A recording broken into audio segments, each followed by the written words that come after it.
Oscar Pabno es el mejor ajedrecista nacido en nuestro país en toda la historia. En el año 1953 obtuvo en Copenhague, Dinamarca, el Campeonato Mundial Juvenil de ese deporte. En 1955 logra el título de Gran Maestro que otorga la Federación Internacional de Ajedrez y alcanza una clasificación equivalente al 6º lugar en el ranking internacional. Su notable trayectoria ajedrecística la desempeñó conjuntamente con su profesión de ingeniero civil. Pabno, además de notorio ajedrecista, ganador de múltiples competencias en el país y en el exterior, es un reconocido docente que contribuyó con sus enseñanzas y con su ejemplo a la formación de sucesivas generaciones de ajedrecistas argentinos. En el año 2010 recibió del Senado Nacional el premio Domingo Faustino Sarmiento, el que fue otorgado por iniciativa del senador Carlos Reutemann. A continuación, le damos la palabra al gran maestro Oscar Pabno. Bueno, la ambiciosa obra de estos dos amigos autores es muy interesante y yo me congratulo de poder estar acá y haber participado también de alguna forma con el prólogo. Quisiera referirme a la obra en dos aspectos que para mí tienen importancia. Argentina ha sido siempre un país muy ajedrecístico. Desde el principio del siglo pasado ya había ajedrez importante, tal es así que en 1905 se funda el Club Argentino de Ajedrez. Además vienen de visita a través del Río de la Plata, del Océano Atlántico, maestros de Europa. Ya los han nombrado por ahí algunos, olvidaron de Teichmann y de Reti, que creo que también son importantes. Incluso la importancia del ajedrez que tenía acá se revela a partir de que en el año 27 se jugó por única vez el famoso mate de Aretini con Capablanca, que no se había podido concertar en ninguna otra parte del mundo. Y el promotor final de todo ese ciclo del ajedrez vernáculo es Roberto Grau. Roberto Grau tuvo una importancia muy grande a través de su acción y tal vez a través de cosas que hizo sin querer. Él terminó trayendo la Olimpiada del año 39, que se llamaba Torneo de las Naciones Copa Capital Rusa, que en el año 39, y trajo para Buenos Aires. El prestigio de Buenos Aires era notable, por eso se asignó la posibilidad de organizar el torneo. Vinieron en barco los jugadores, todo. Y la importancia es que se desató la Segunda Guerra Mundial en ese momento, en el medio de la disputa, y muchos jugadores no pudieron volver. Acá quedó íntegramente el equipo alemán, menos Engels, que se fue a Brasil, a San Pablo. Yo tuve la oportunidad de jugar en una partida con él en Río de Janeiro del 57, no lo conocía, pero el resto del equipo alemán quedó acá. Najdorf, Stalber, que si bien Suecia era un país neutral, no podía volver porque el Atlántico estaba lleno de submarinos. Entonces se volvió un año y medio después, se volvió por Groenlandia, hizo un periplo muy grande. Y la importancia de que permanecieron acá en el país muchos ajedrecistas europeos de nota, hizo que, digamos, hiciera eclosión todo el interés que había subyacente en el ajedrez nacional. Por eso la década del 50 es una década de oro. Consideramos de oro porque hubo 2 campeonatos mundiales juveniles, el mío y el de Bieliki en el año 59, y 3 vicecampeonatos mundiales de mayores, de los equipos olímpicos, cosa que después, bueno, no se ha repetido. Pero entonces el interés de esta primera parte de la obra de los autores, que abarca del año 24 en que se crea la Federación Internacional y arranca con una pequeña torneo de las naciones, hasta el 39, es una muestra del ajedrez vernáculo, porque no había todavía influencia de ningún ajedrecista europeo que se había quedado acá, que era lo que teníamos. Había alguna influencia de lo que nos habían visitado, pero evidentemente el ajedrez vernáculo se desarrolló hasta el año 39. A partir del 39, donde termina esta obra, quedaron muchos jugadores acá, entre los más destacados Naidos y Cases, por ejemplo. Y entonces, la importancia del libro y el interés es que se recogen posiciones, torneos, bueno, clasificaciones, etcétera, partidas de ajedrez, anécdotas, comentarios periodísticos, toda una serie de cosas que si uno tiene que ir a buscarlas despertadamente, bueno, solamente los historiadores que se dedican toda la vida a juntar ese tipo de informaciones, pero acá la tenemos todos concentradas. Y el segundo aspecto de interés que tiene para mí el libro es que es un verdadero homenaje a los buenos jugadores que teníamos en aquel entonces. Yo he revisado algunas partidas. Isaías Plessi era fenomenal, Jacobo Borbochán, el mismo Grau por supuesto, Maderna, y Márquez ya estaba empezando, Palau, etc. O sea que este libro es, sin que se dijera por ahí, explícitamente es un homenaje a esos grandes jugadores del ajedrez vernáculo.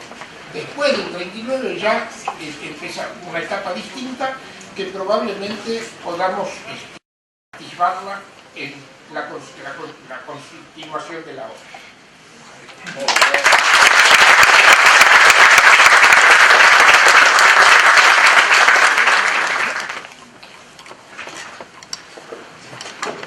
Creo que nos hemos juntado celebratoriamente, no le vamos a dar a este encuentro un significado solemne, porque estamos para alegrarnos por la recordación y el agasajo a una actividad que junta lo lúdico con lo intelectual de una manera ejemplar.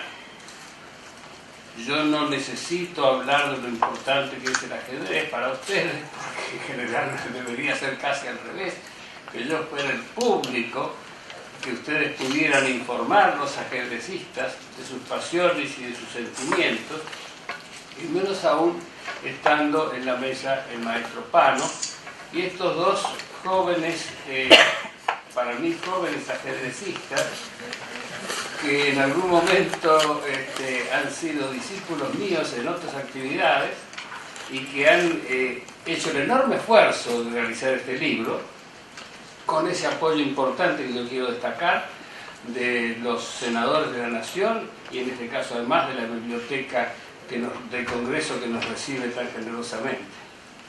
Creo que la alegría para todos es que significa empezar a recordar un proceso de construcción de algo positivo y colectivo, de algo que reúne muchos valores morales y muchos valores societarios, porque este libro, como ustedes podrán ver, nos lleva a una época y nos instala en una época en que algunos valores importantes de la sociedad argentina cuajaron, maduraron y se asentaron.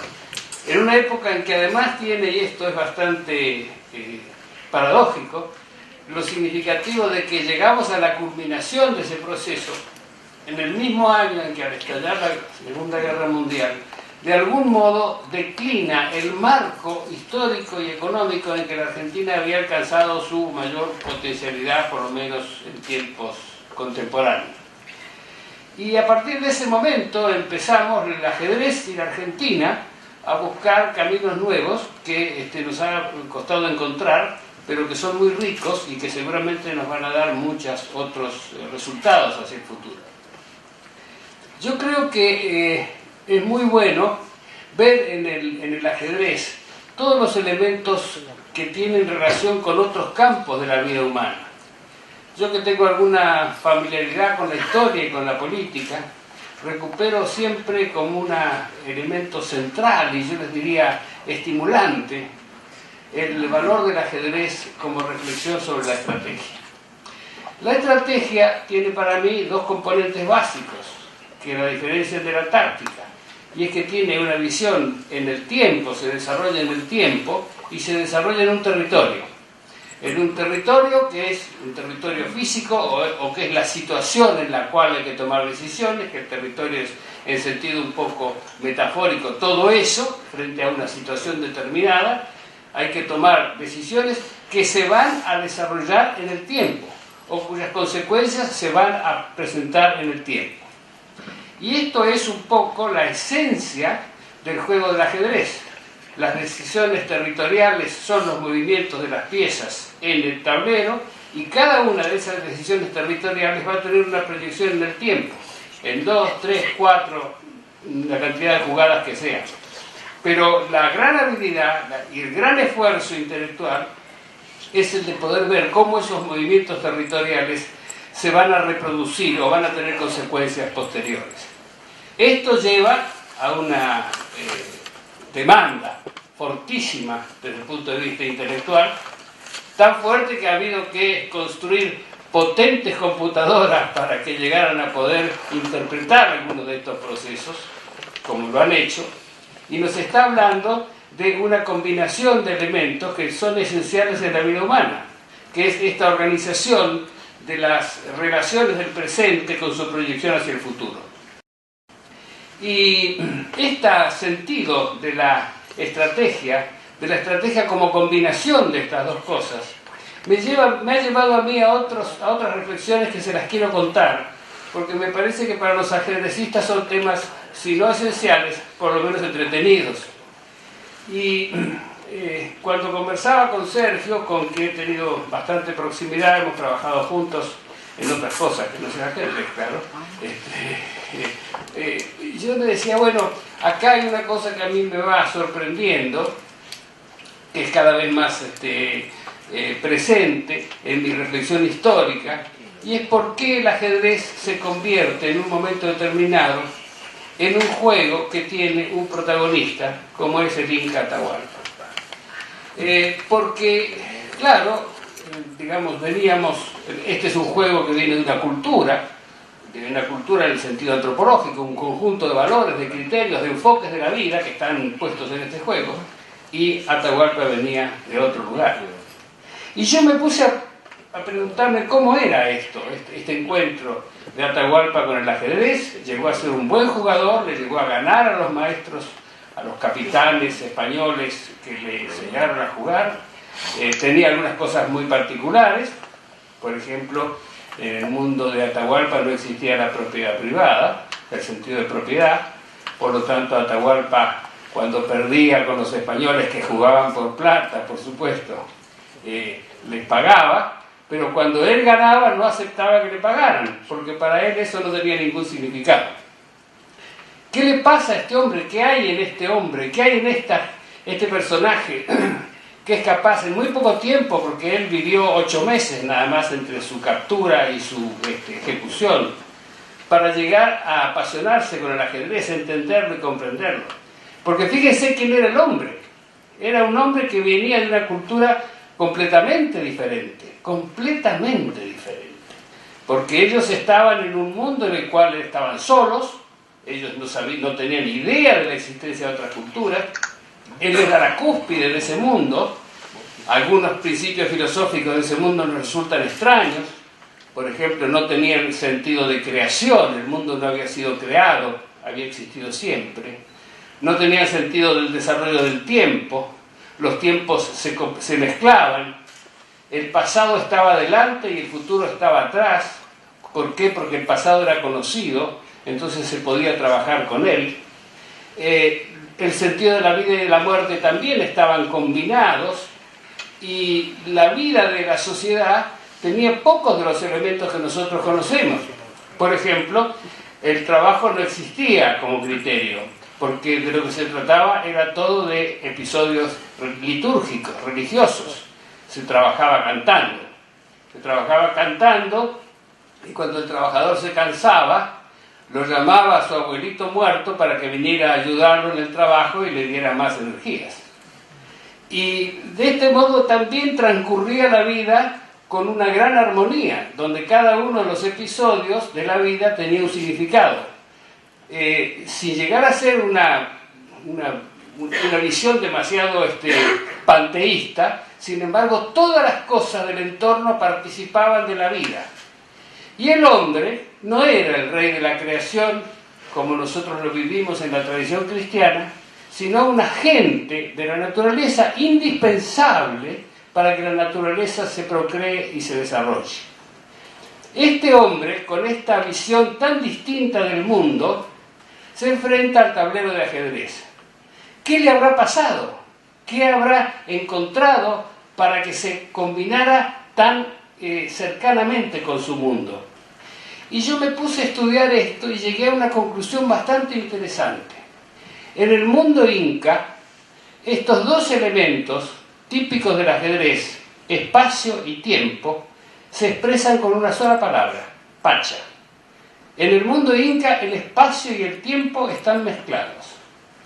Entonces, en esta particular visión, seguramente al inca le resultó relativamente fácil comprender este secreto tan difícil del ajedrez, que es la combinación,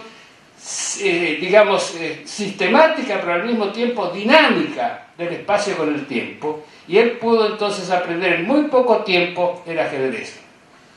Esto nos dice también que estamos ante un juego que tiene la particularidad de desarrollar sensaciones, funciones y habilidades humanas que trascienden las culturas.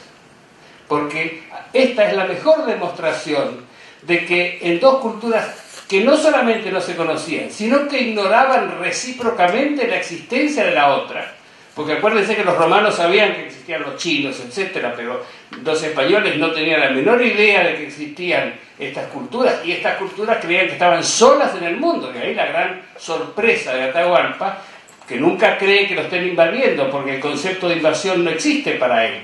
Él era la cúspide de un mundo aislado.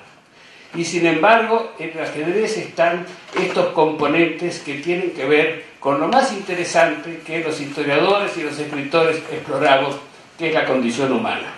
Así que con esta pequeña reflexión sobre este valor, yo le hago un homenaje al ajedrez, al agradecimiento de poder estar acá y estar al lado de estos ajedrecistas, que ellos no se parecen mucho de aspecto a Atahualpa, pero seguramente juegan muy bien.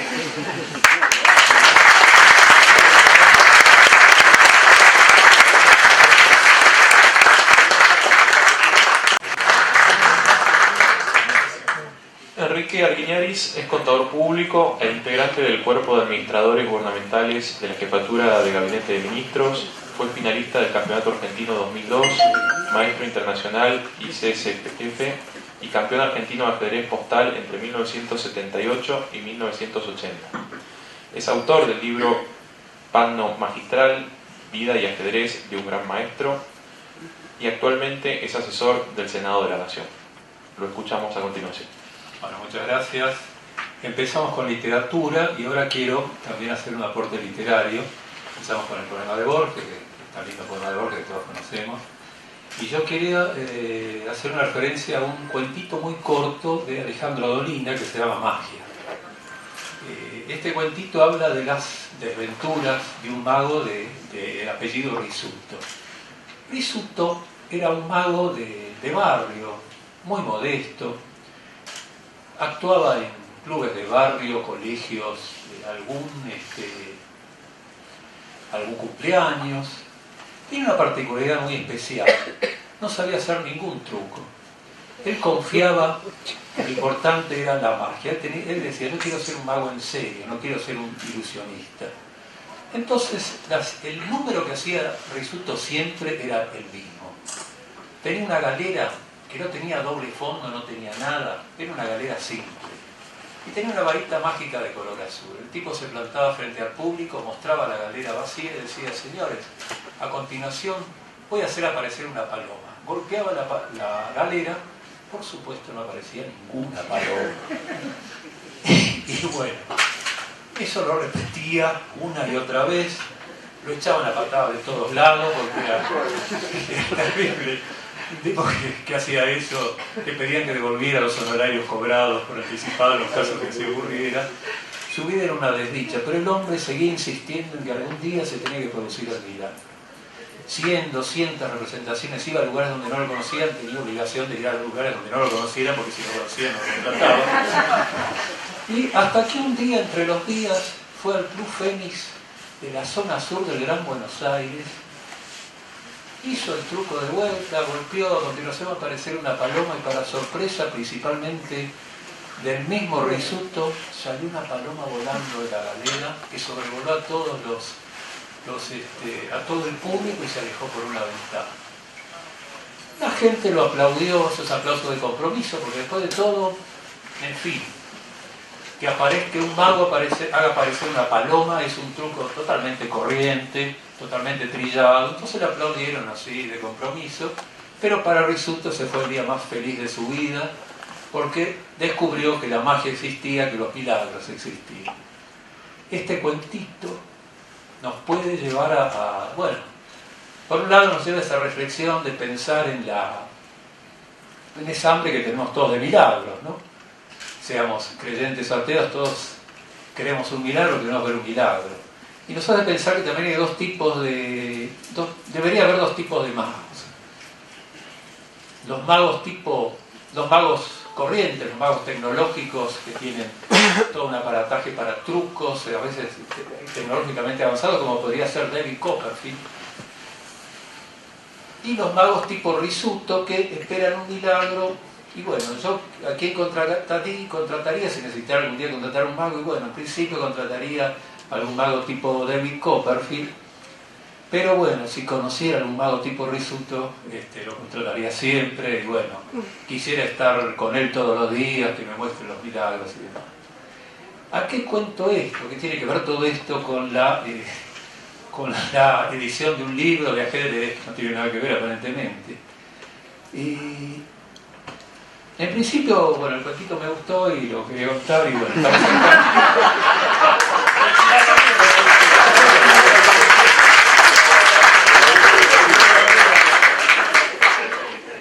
pero hay otra cosita que también la cuento, aprovechando que estamos entre amigos, la cuento una pequeña infidencia, que es la razón número 2 por la cual lo estoy contando. Hace 1 año y medio, yo ya, bueno, el libro ya estaba en curso, ya lo estábamos escribiendo, y yo sabía que algún día se iba a terminar, que algún día se iba a tener que presentar, y algún día iba a tener que decir algo cuando lo presentaran. Entonces, una noche sueño que presento el libro con todas estas, con todo esto del cuentito y una conclusión que va a venir después, que ahora vamos a decir en un ratito, y digo, bueno, soñé algo, bueno, tendría que darle bolilla a mi sueño, que creo que siempre está bueno darle bolillas a los sueños, ¿no? Y bueno, entonces digo, bueno, me veo obligado a contarlo, a hacer todo tal como lo soñé en esa oportunidad. Hay un científico muy conocido del siglo XIX, por ahí algunos conocen la historia, que es un químico alemán que se llama Friedrich Kekulé. Friedrich Kekulé descubrió algo que, bueno, yo no entiendo nada de química, pero descubrió las cadenas de bencenos o las estructuras de bencenos y los descubrió en un sueño. Una noche durmió, cuando se despertó dijo, he descubierto algo maravilloso y lo publicó hoy, todo eso. Bueno, uno tiene la tentación de decir que Friedrich Kekulé era un hombre bastante afortunado, pero bueno, es una tentación que es inevitable decirlo, pero bueno, me da la pauta de que conviene darle bolilla a los sueños, darle importancia a ese tipo de cosas. Por eso he hecho toda esta estructura de trabajo para esta locución. La tercera causa por la cual elegí esto, bueno, vino en el mismo sueño, ya me vino dada en el sueño, y es esta analogía, ¿no? Si tomamos a un mago, a los magos que hacen aparecer palomas en sus galeras, la aparición de la paloma la tomamos como un éxito, y suponemos que hacemos la similitud entre mago y en este caso alguno de las decenas de jugadores que en estos 90 años de ajedrez olímpico representaron al país. Vamos a ver que en estos 90 años, arrancamos en el 94 hasta nuestros días, ya el año que viene van a ser 90 años de la primera Olimpiada que se juega. Esta gente que ha representado en nuestro país a veces ha hecho aparecer palomas, a veces no. Cuando no lo hizo, seguramente intentó hacerlo, lo cual eso ya de por sí merece un homenaje. Y a veces han hecho aparecer palomas aplicando la tecnología del mago Risuto, es decir, con la magia que da el talento. A veces han hecho aparecer palomas con la lógica del mago David Copperfield, es decir, basadas en todo un aparataje de conocimientos sobre el ajedrez, estrategia, experiencia, estudio. Acá en la mesa tenemos a alguien que tiene las dos características, porque bueno, Oscar nos representó desde el año 54 hasta el año 92 en 11 Olimpiadas. Y bueno, si hablamos del Oscar de los últimos tiempos, el Oscar actual es una de las personas que más sabe de ajedrez en el mundo. Por lo tanto, bueno, si lo tenemos que comparar con un mago, tenemos que decir, bueno, él es David Copperfield porque tiene todo el aparataje, la tecnología, tiene todo para tener el éxito. Pero cuando jugó la primera Olimpiada en el año 54 era un chico de 19 años que la experiencia que tenía era muy escasísima. Sin embargo, le cupo la gran responsabilidad de ser cuarto tablero en el equipo que representó en las Olimpiadas de Ámsterdam. Ocupó el cuarto tablero, el tercer tablero,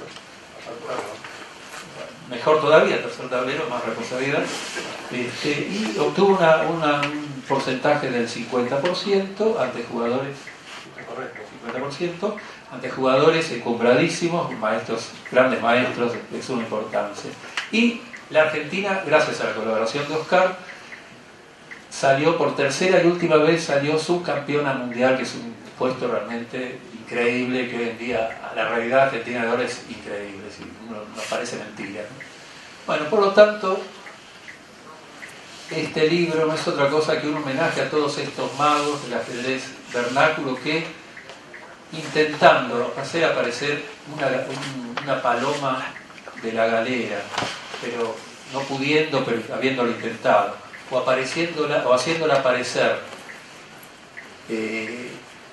gracias a sus sólidos conocimientos, haciéndolos aparecer gracias al milagro del talento. Para todos ellos va este libro, que es el homenaje que nosotros estamos retribuyendo a todas estas personalidades del ajedrez nacional. Nada más. Sergio Negri es contador público e integrante del cuerpo de administradores gubernamentales de la Jefatura de Gabinete de Ministros. Fue subcampeón argentino juvenil en 1976 y finalista en el Campeonato Argentino Superior de 1978. Es maestro de la Federación Internacional de Ajedrez. Ha ejercido diversos cargos públicos en áreas de educación, cultura y salud. Y actualmente trabaja en el Honorable Senado de la Nación. Lo invitamos a tomar la palabra. Muchas gracias a todos, amigos casi todos, y conocidos, y bueno, gente interesada en el ajedrez. Bueno, después de lo de Enrique voy a ver cómo retomo para hablar del libro. Lo mío va a ser más aburrido, obviamente, pero quiero comentar un poquito qué consistió la idea de la colección y qué consiste más específicamente el tema del libro. Desde ya que el libro es un libro de distribución gratuita, que gracias al Honorable Senado de la Nación que lo ha editado. Por ahí está Andrea, muchas gracias. En ella el agradecimiento a la gente del Senado, el agradecimiento al senador Reutemann, que fue el que motorizó la decisión política para que esto surgiera. El agradecimiento reiterado a Roxana Latorre, la otra senadora nacional que posibilitó esta presentación, y a ustedes por estar acá con nosotros. Les voy a hablar de por qué se hizo esto, digamos. Es un libro que es de distribución gratuita, es el primero de una colección. La idea es abordar la historia del ajedrez olímpico argentino, pero en realidad es una excusa. Son libros de ajedrez donde queremos hablar de ajedrez y hablar de otras cosas. ¿Por qué? Porque el ajedrez no es en sí mismo, no es un fin en sí mismo, no debería serlo además, es una expresión de la cultura, muy bien lo reflejó Daniel. Me encantó esa palabra pacha, que la tomo como que el ajedrez es un poco la pacha, ¿no? Es el tiempo y el espacio. Mucho se ha recorrido en filosofía y en muchas disciplinas científicas sobre lo que significa el ajedrez. Es un deporte milenario, un deporte que viene de los orígenes del tiempo. No sabemos exactamente desde cuándo viene. Está la teoría indiana, ahora la teoría sinológica. No sabemos exactamente desde dónde proviene. Lo que sí sabemos es que es muy antiguo. Lo que sí sabemos es que tiene una vitalidad total en el año 2013, después de tantos años y siglos y de tantas culturas distintas por las que el juego apareció, mutó y se transformó y se adaptó a las realidades. Y esto que vale para el juego también vale para la historia del ajedrez argentino. Cuando decidimos abordar la historia del ajedrez olímpico, tratamos de hacer una taxonomía de, bueno, caracterizar etapas en principio. Me pareció que teníamos que abordar la primera de ellas, en su momento con Maximiliano Ginsburg, que está por ahí, Juan Maxi, nos ayudó a pensar que teníamos que empezar por el principio y no empezar por la etapa dorada, de la que el maestro Pano es un exponente maravilloso, el orgullo de estar en esta mesa con nosotros. Y cuando vimos esa etapa, 1924-1939, ¿qué vimos? Una Argentina pujante. Están las interpretaciones históricas diversas, ya las sabemos, acá tenemos un prestigioso intelectual e historiador. Sabemos que hay visiones distintas sobre la Argentina de esa época, sabemos que era una democracia imperfecta, sabemos que estaba todo por verse y sabemos que también era una Argentina que excluía. Sin embargo, era una Argentina vital y una Argentina que era mirada por el mundo. Esto de que en 1924, cuando en París se hace el primer juego olímpico, el primer torneo de las naciones, y el único país extraeuropeo que participa en Argentina es notable. No participó ni siquiera Estados Unidos. Se jugó un torneo, mezcla, después lo van a leer en el libro, ya le va a llegar, así que tampoco me quiero extender demasiado, pero la notoriedad de que la Argentina estaba ahí, en 1924. La segunda notoriedad, bueno, en 1924 también se funda la FIDE y la Argentina es uno de los miembros fundadores. La Federación Argentina que ya tenía un par de años. Fuimos fundadores del Comité Olímpico Internacional. Éramos pioneros, realmente. En 1927 se hace la primera Olimpiada, Torneo de las Naciones, como se lo llamaba en la época, certamen de naciones, tenía diversas denominaciones. La primera de carácter oficial, organizada por la FIDE, y Argentina de vuelta es el único país no europeo. Nuevamente no estaba ni Estados Unidos, ni ningún otro país que se les ocurra del mundo, ni Brasil, obviamente. Estábamos ahí con un equipo de 4 jugadores que tuvieron un desempeño razonable y estábamos en el centro de los acontecimientos. Y Argentina, como bien señaló el maestro Pano, ese mismo año organiza el match Capablanca, casi nada. Y además, luego de que Alekhine sorpresivamente le gana a Capablanca esa vez, como la revancha nunca se dio, dentro de las negociaciones para ver cuándo acababa esa merecida revancha, una de las instancias más pensadas y más probables y que lamentablemente no se dio era que nuevamente la Argentina fuera sede de la revancha. Se especuló en un momento dado que iban a lanzar la sede Holanda, Uruguay y Argentina. Ese era el eje ajedrecístico en esa época. 1927, 1928, seguimos estando ahí presentes, con mejor rendimiento ajedrecístico. 1930, 1931, 1933, para referirme al libro, digo, 3 Olimpiadas, Argentina no participa. Década del 30, crisis mundial, ya lo saben, lamentablemente, quiebre del sistema democrático. Lo miro a Daniel porque sé que una de sus grandes obsesiones es la distancia entre democracia y república. Y yo la comparto. Ahí viene el quiebre institucional, Argentina no participa por este contexto. O sea, de nuevo, el ajedrez tiene que ver con los contextos, no es el ajedrez. Además de que es ajedrez. Es ajedrez y es otra cosa. En el año 35 volvemos, en Varsovia, un muy buen desempeño olímpico. Año 36, estamos en pleno auge del nazismo. Se organiza un juego oficioso en Múnich y lo organiza Hitler con toda la pompa. La FIDE no la comulga. Ese mismo año están las Olimpiadas Deportivas Generales en Berlín, sí convalidadas por el Comité Olímpico Internacional. Ahí Fernández, nuestra experta deportiva, lo sabe bien. La FIDE no aceptó esto. Entonces, FIDE no aceptó, Argentina no participa. Sí participa Brasil. Curiosamente, ¿no? Saben que Brasil después tuvo una actitud muy clara en cuanto a la guerra mundial, no tanto nosotros.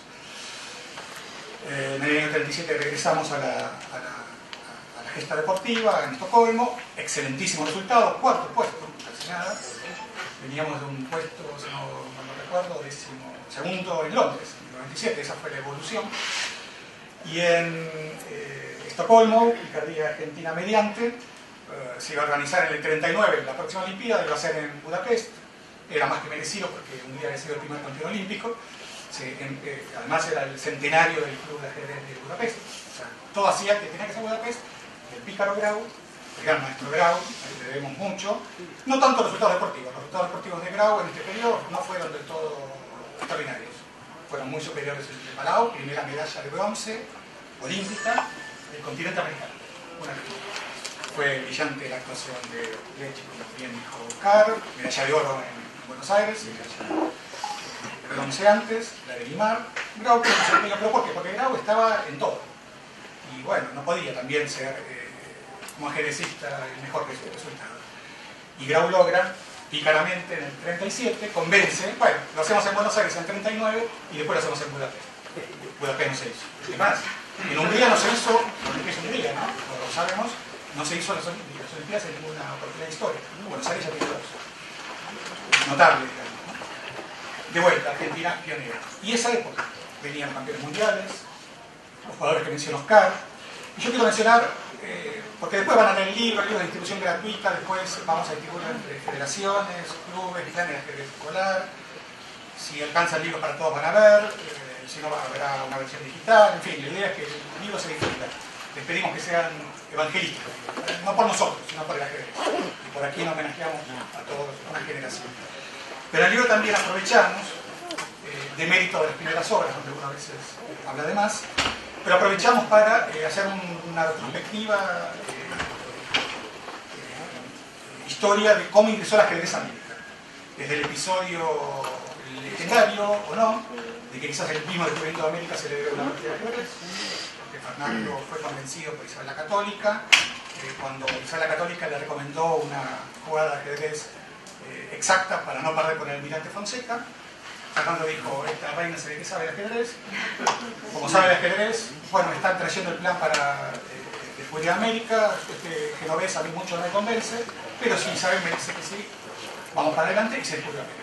Así que, además de la historia que comentó Daniel de Inca Atahualpa como el primer ajedrecista americano, hasta legendariamente al menos el ajedrez tiene que ver. No el fútbol, Así que algo distintivo, digamos. Entonces, hicimos un raconto de todo el ingreso del ajedrez al continente, a la Argentina en particular. También en los 80 es una fundación de Buenos Aires. Ya hay registros históricos de que el ajedrez se jugaba en 1605. En un lugar cerca de la Plaza de Mayo, Simón Valdés, dueño de una finca, ahí se jugaba ajedrez. También se hacían servicios de lámparas. Y no dejen, no me confiaban.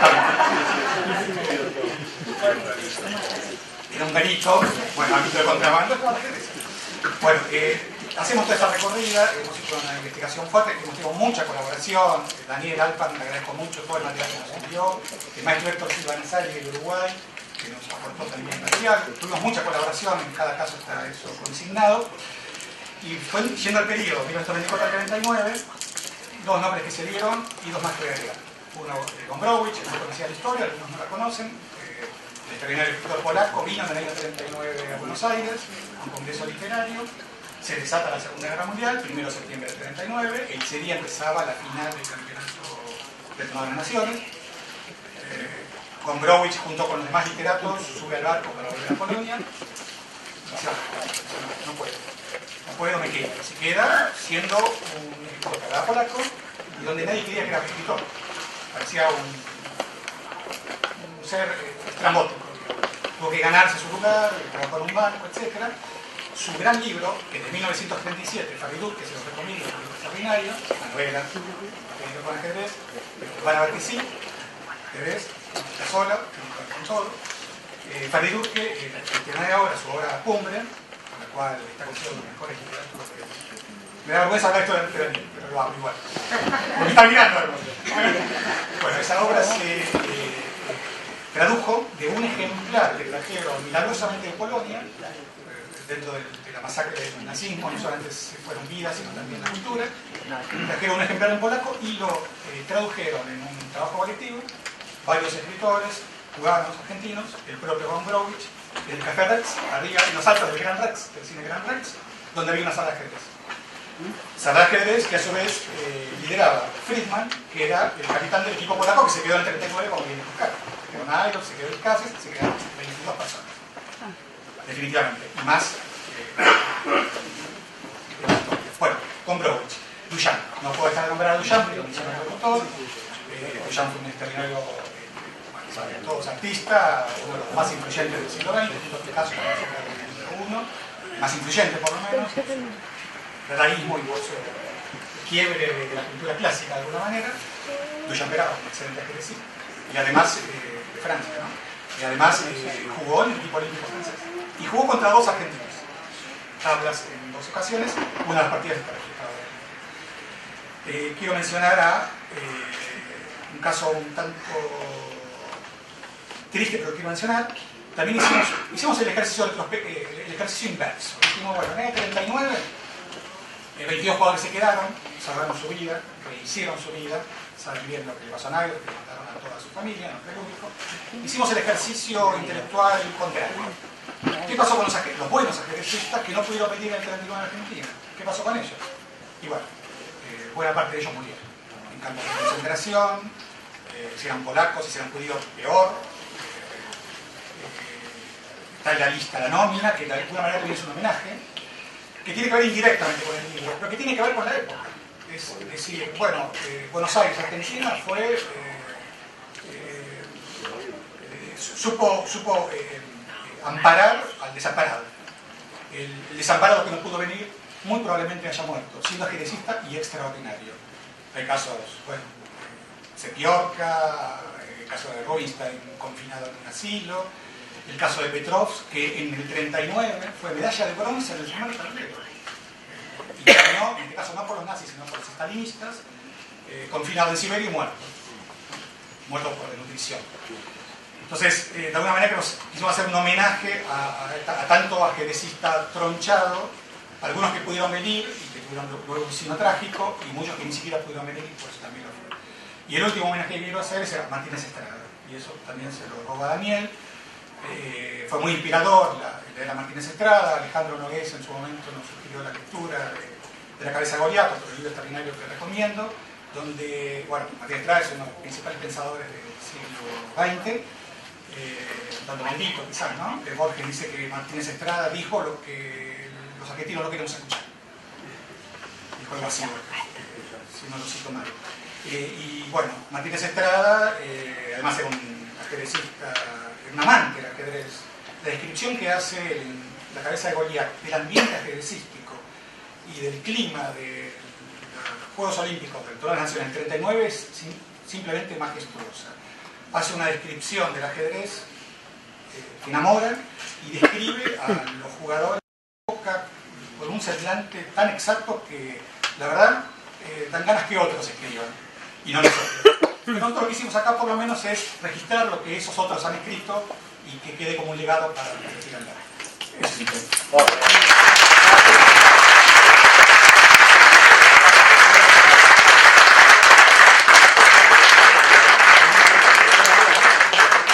Con estas últimas palabras damos por finalizada la presentación del primer volumen de la colección Historia del Ajedrez Olímpico Argentino, titulado La generación pionera 1924-1939.